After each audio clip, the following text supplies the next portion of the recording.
বন্ধুরা, আমরা এখন আছি হলো রবীন্দ্রনাথের কাছারি বাড়ি। এটা পড়েছে হলো সিরাজগঞ্জে। আর এখানে বসেই রবীন্দ্রনাথ তার হিসাবপত্র নিতেন। অর্থাৎ তারা যেহেতু জমিদার ছিলেন, তো সেই জমিদারি বংশের অবশ্য রবীন্দ্রনাথ তাদের সেই যে জমিদারি যেটা তাদের ছিল, তাদের দাদা বাবারা যেরকমভাবে উপভোগ করেছেন রবীন্দ্রনাথের সময় আস্তে আস্তে সেই জমিদারি তাদের ভাটিতে চলে গেছে। অর্থাৎ রবীন্দ্রনাথ ঠাকুর বুঝতে পেরেছিলেন যে তাদের সেই জমিদারি আর বেশি দিন থাকবে না, তো সেই হিসাবে এখানে এসে তিনি সাহিত্য চর্চা করেছেন। এটাই ঠিক করেছেন, কারণ হলো ওই সময়ে তাদের যে জমিদারি ছিল, ওই জমিদারি ইংরেজদের প্রচুর পরিমাণে তারা দেনা হয়ে গিয়েছিলেন, এবং ওইটা শেষ পর্যায়ে ছিল। তবুও রবীন্দ্রনাথ ঠাকুরের স্মৃতি বিজড়িত এই কাছারি বাড়ি, শাহজাদপুর সিরাজগঞ্জে পড়েছে এটি। এখানে দেখুন অনেক বড় ক্যাকটাস, অনেক বড়।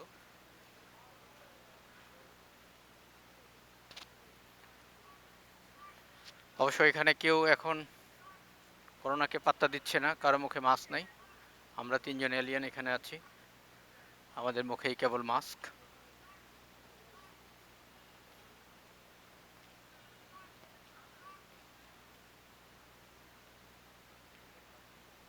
এটা হলো পুরাতন না, অরিজিনাল বাড়িটা? ও আচ্ছা আচ্ছা আচ্ছা, তাহলে এটা হলো সেই কাছারি বাড়ি, অরিজিনাল বাড়িটা। আর এখন আমরা উপাসে যেটা দেখতে পারলাম, বড় দালানের মতো করে বানিয়েছে, এগুলো পরবর্তীতে বানিয়েছে হয়তো।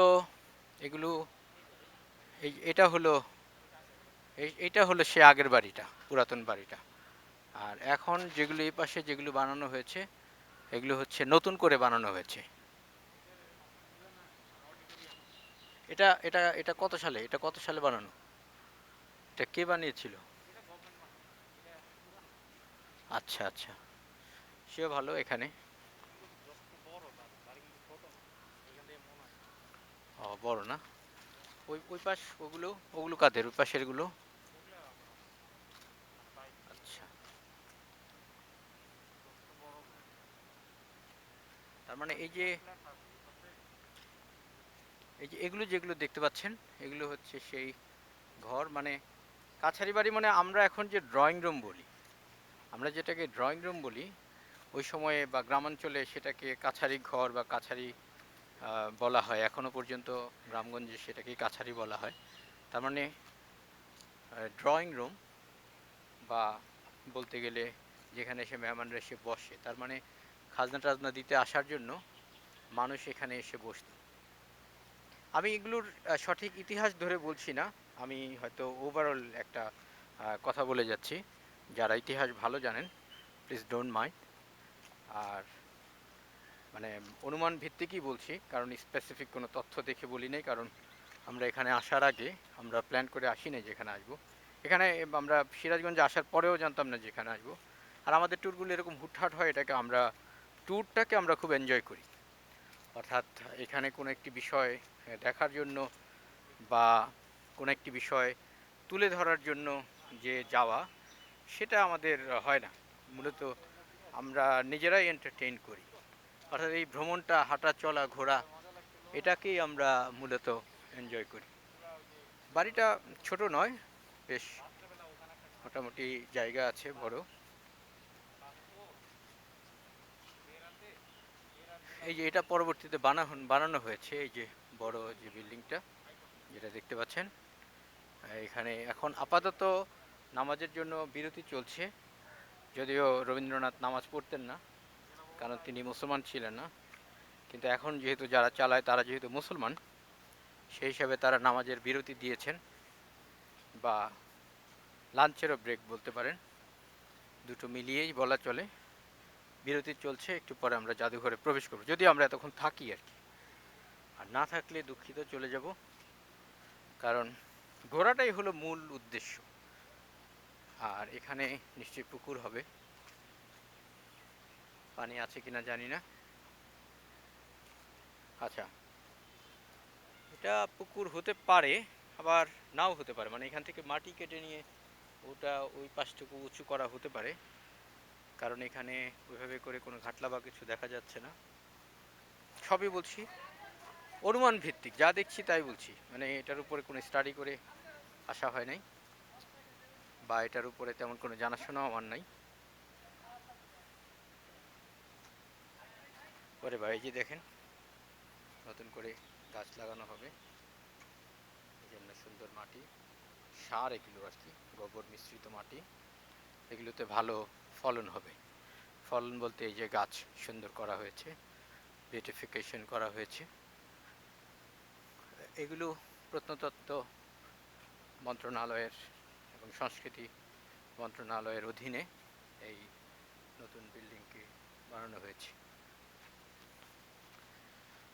পরেরবার এখানে দর্শনার্থী খুব কম করোনার কারণে, এটাই আমাদের জন্য ভালো হয়েছে, আমরা একটু মানুষজন কম অবস্থায় ঘুরে ফিরে দেখতে পাচ্ছি। ওই যে পাশে জাদুঘরটা আছে প্রত্নতত্ত্ব অধিদপ্তরের আন্ডারে, জাদুঘরটাতে আমরা যাব, সম্ভবত এখন বন্ধ আছে নামাজের কারণে। আর এটা কি, এটা হচ্ছে সংস্কৃতি মন্ত্রণালয়ের অধীনে প্রত্নতত্ত্ব অধিদপ্তর, কাস্টোডিয়ানের কার্যালয়, রবীন্দ্র কাছারি বাড়ি, শাহজাদপুর, সিরাজগঞ্জ। যাই হোক, আকর্ষণীয় একটা বিষয়, মানুষ কত খারাপ দেখেন, এখানে SM, AR ইত্যাদি তাদের নাম লিখে গিয়েছে। আরে বাপ, নাম যদি স্মরণীয় করতে হয় তাহলে তো আরেকজন রবীন্দ্রনাথ হতে হবে, যে শত শত বছর ধরে টিকে আছে, থাকবে। এভাবে করে গাছের মধ্যে নাম লিখেছে কি, প্রাণ, প্রাণ হোক আর পরাণ হোক, তুমি বাবা 3 দিনও টিকবে না। এভাবে গাছকে কষ্ট দিয়ে নাম লিখে টিকে থাকা যায় না, টিকতে হলে কর্ম দিয়ে টিকতে হবে। যাই হোক, এখানে সুন্দর সুন্দর ফুল আছে, আর সব জায়গাতেই দেখা যায় এই ফুলগুলো অত্যন্ত সুন্দর লাগে। এটার অবশ্য কালারটা একটু ফ্যাকাশে মনে হচ্ছে, ওই ভিতরে মাঝখানে যেটা আছে অসম্ভব সুন্দর লাল এবং সবুজের একটি সমন্বয়ে ফুলগুলো থাকে। অন্যান্য জায়গাতেও যেখানে গিয়েছি সেখানেও এই দর্শনীয় জায়গাগুলোতে এই ফুলগুলো লাগানো হয়, বিশেষ করে তার ভাইব্রেন্ট কালারের জন্য, অত্যন্ত কালারফুল। ওই যে ভিতরেও আপনারা দেখতে পাচ্ছেন, হয়তো দূরে ভালো করে হয়তো দেখা যাচ্ছে না, কিন্তু খালি চোখ স্পষ্টই দেখা যায়, খুবই সুন্দর, খুবই কালারফুল। লালটা হচ্ছে একদম টকটকে লাল, আর সবুজটাও হয় গাঢ় সবুজ, ফলে এই ফুলটা সব জায়গাতেই দেখা যায়। সব মিলিয়ে পরিবেশটা অত্যন্ত মনোমুগ্ধকর, সুন্দর, খুবই নিরিবিলি। করোনার কারণে দর্শনার্থী খুব কম। এখানে পাতাবাহার গাছ আমরা দেখতে পাচ্ছি, এই যে দেখুন, এই যে আমরা জাদুঘর যেটাকে বানানো হয়েছে, জাদুঘরের ঠিক পিছনটাতে আছি। যাই হোক, এই হচ্ছে মোটামুটি কাছারি বাড়ি। আর রবীন্দ্রনাথ আপনারা নিশ্চয়ই জানেন, তাদের বাবা মার 14তম সন্তান ছিলেন। তো এখনকার দিনে তো মানুষ দুটার বেশি বাচ্চাই নেয় না, তার বাবা মাও যদি দুটোর বেশি বাচ্চা না নিত তাহলে হয়তো আমরা রবীন্দ্রনাথকে পেতাম না। আরেকটা বিষয় হচ্ছে, অনেক সময় দেখা যায় ছোট ঘরের ছোট সন্তানগুলো অনেক মেধাবী হয়ে থাকে, তবে খাওয়া দাওয়া ঠিক মতো করতে হবে বাবা মাকে, আদারওয়াইজ বেশি বয়সের সন্তান নিলে সেগুলো আবার প্রতিবন্ধী হওয়ারও একটা পসিবিলিটিস থাকে। হাওয়েভার, আমরা যেখানে দেখছি রবীন্দ্র রবীন্দ্র স্মৃতি জাদুঘর, অশোক আর্ট, এখানে আবার আর্ট করেছে তারও নাম লিখেছে, অ্যাডভার্টিজমেন্টটুকু না করলেও হতো, কারণ এটা টাকা দিয়ে লেখানো হয়েছে, এটা শিল্প নয়। যাই হোক, এখন কিছু ফটো সেশন হবে, প্রিয় আদনান আমাদের ছবি তুলে দিবে। ওকে, এই যে আদনান ছবি তুলছে, আমরা কি মাছটা খুলে দিব? আমরা রবীন্দ্রনাথের এই কাছারি বাড়িতে বেশ কিছুক্ষণ সময় অতিবাহিত করলাম, লাভের মধ্যে এটুকুই হলো, এখানে একটু রেস্ট নেওয়া গেল, একটু পরে আমরা আবার যাত্রা শুরু করব। আর আমার কাছে এই দালান কোঠা এগুলোর থেকে এই যে ফুলগুলো, অর্থাৎ ওই যে দূরে দেখা যাচ্ছে, হয়তো এখানে ভালো করে বোঝা যাচ্ছে না, কিন্তু খালি চোখে দেখা যায়, খুব সুন্দর, খুবই ভাইব্রেন্ট কালারফুল যে ফুলগুলো, আমি একটু যাব কাছে, হ্যাঁ, আপনাদেরকে দেখাচ্ছি। এই ফুলগুলো আমার কাছে সবচেয়ে বেশি ভালো লাগে। অর্থাৎ মনে হয় এরা খুবই তরুণ, খুবই টগবগে এবং তারা খুবই লাবণ্যময়ী, খুবই সজ্জিত। এই যে এখন আমি প্রবেশ করছি, এই ফুলগুলোর কথা বলেছিলাম। অর্থাৎ এই ফুলগুলো আমাকে অসম্ভব আকর্ষণ করে, খুবই সুন্দর। আর দুপাশে লাগানো হয়েছে, এই যে রাস্তাটার দুপাশে লাগানো হয়েছে, যেখানে দেখুন খুবই সুন্দর, খুবই সুন্দর, খুবই চমৎকার। অবশ্য আমি সানগ্লাসে দেখছি, সেজন্য আরো বেশি কালারফুল মনে হচ্ছে কিনা জানি না, তবে এটা আসলেই খুবই চমৎকার, চমৎকার, অত্যন্ত অসাধারণ। বাহ! এই পুরো জায়গাটা জুড়েই এই যে এখানে পড়ে আছে কলি, দুপাশে এই ফুলগুলো লাগানো হয়েছে। আমি এই ফুলগুলো খুবই পছন্দ করি। অবশ্য এগুলোর নামটা আমি জানি না, কারণ নাম জেনে ভালোবাসতে হবে এমন কোনো কথা নেই, নাম না জেনেও ভালোবাসা যায়। আদনান মাস্ক পরে ছবি তুলে কি আনন্দ পায় সে নিজেই জানে।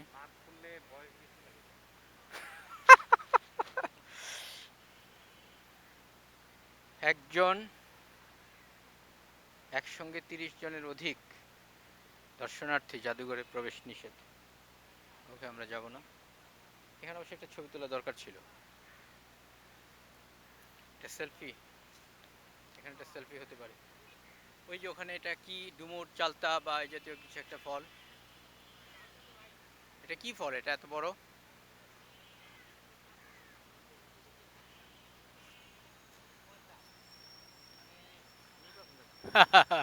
এটা কি ধরনের, এটা দেশি কি বিদেশি ফল জানি না, কিন্তু অনেক বড়, ডাবের মতো, এটা বড় ডাবের মতো, অনেক সুন্দর, তাই না বড় ভাই? ধরতে খুব মসৃণ না?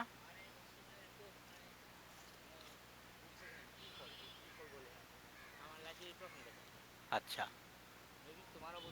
হ্যাঁ, এত বড়, ডুমুরের মতো দেখতে, আবার ডাবের মতো অনেকটা, কিন্তু ডাব হলো অনেক বড় ডাব, যেটার দাম মোটামুটি 100 টাকা হবে। এটুকু হয় না, এটা তো মোটেও না, মানে কম্পেয়ার করার জন্য। তুমি সুখ যদি নাহি পাও, যাও সুখের সন্ধানে, যাও আমি তোমারে পেয়েছি হৃদয় মাঝে, আর কিছু নাহি চাই গো, আমার পরানো যাহা চায়, তুমি তাই, তুমি তাই গো, আমার পরানো যাহা চায়। এটা কি?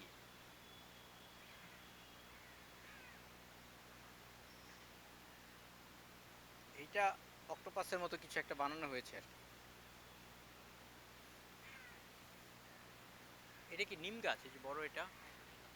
অনেক অনেক হতে পারে, অনেক বড়। আর ওই যে ওগুলো কি তাল গাছ? বট গাছ অবশ্য অনেকদিন বাঁচে। এগুলো নতুন।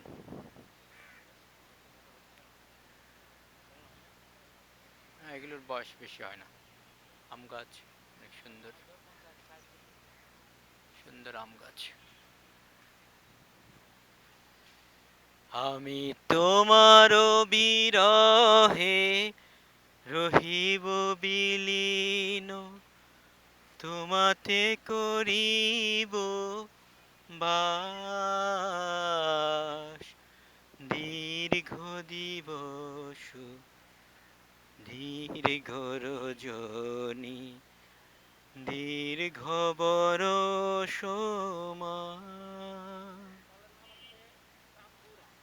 চাম্বুরা, চাম্বুরা, তাম্বুরা, মানে জাম্বুরা তাম্বুরা, জাম্বুরার কাছাকাছি কিন্তু। তুমি কি এই গাছের নাম জানতে গেছিলা? বাহ!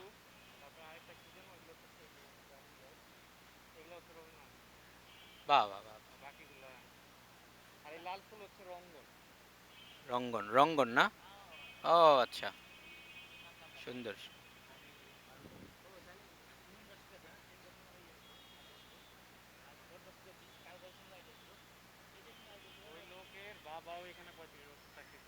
যে লোক এখানে আছে, ও বাহ। এইটা রবীন্দ্রনাথের সময়ের এই গাছটা তাম্বুরা, তাম্বুরা হবে না এটা বয়স।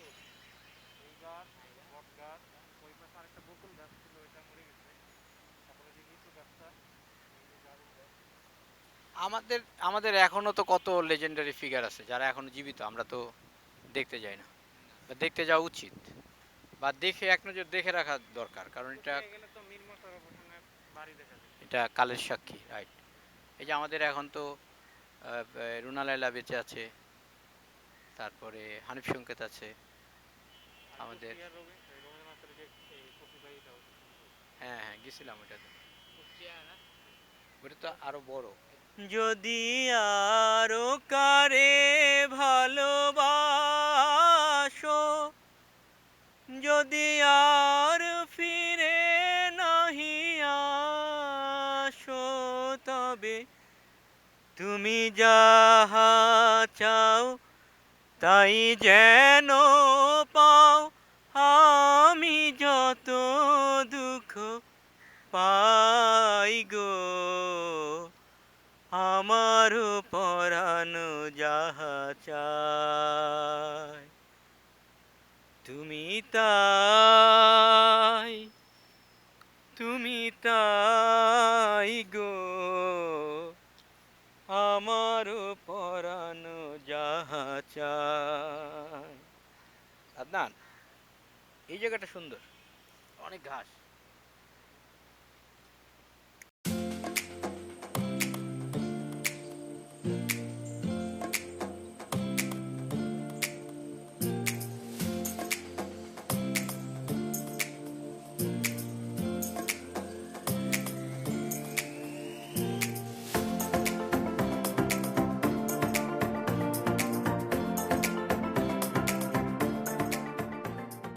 যাক, অনেকক্ষণ আড্ডা হলো, আর রিপন ভাইয়ের অনেক ইতিহাস, সেই তার 85-86-এর প্রেম কাহিনী, পলিটিক্স, মারামারি ইত্যাদি নানান কাহিনী শোনা হলো।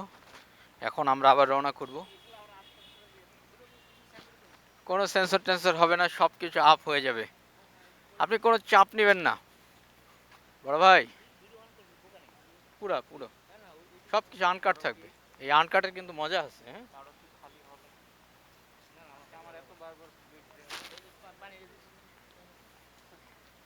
তো বন্ধুরা, আমরা বেশিক্ষণ থাকবো না এখানে, এখনই যাত্রা আমরা শুরু করব আবার।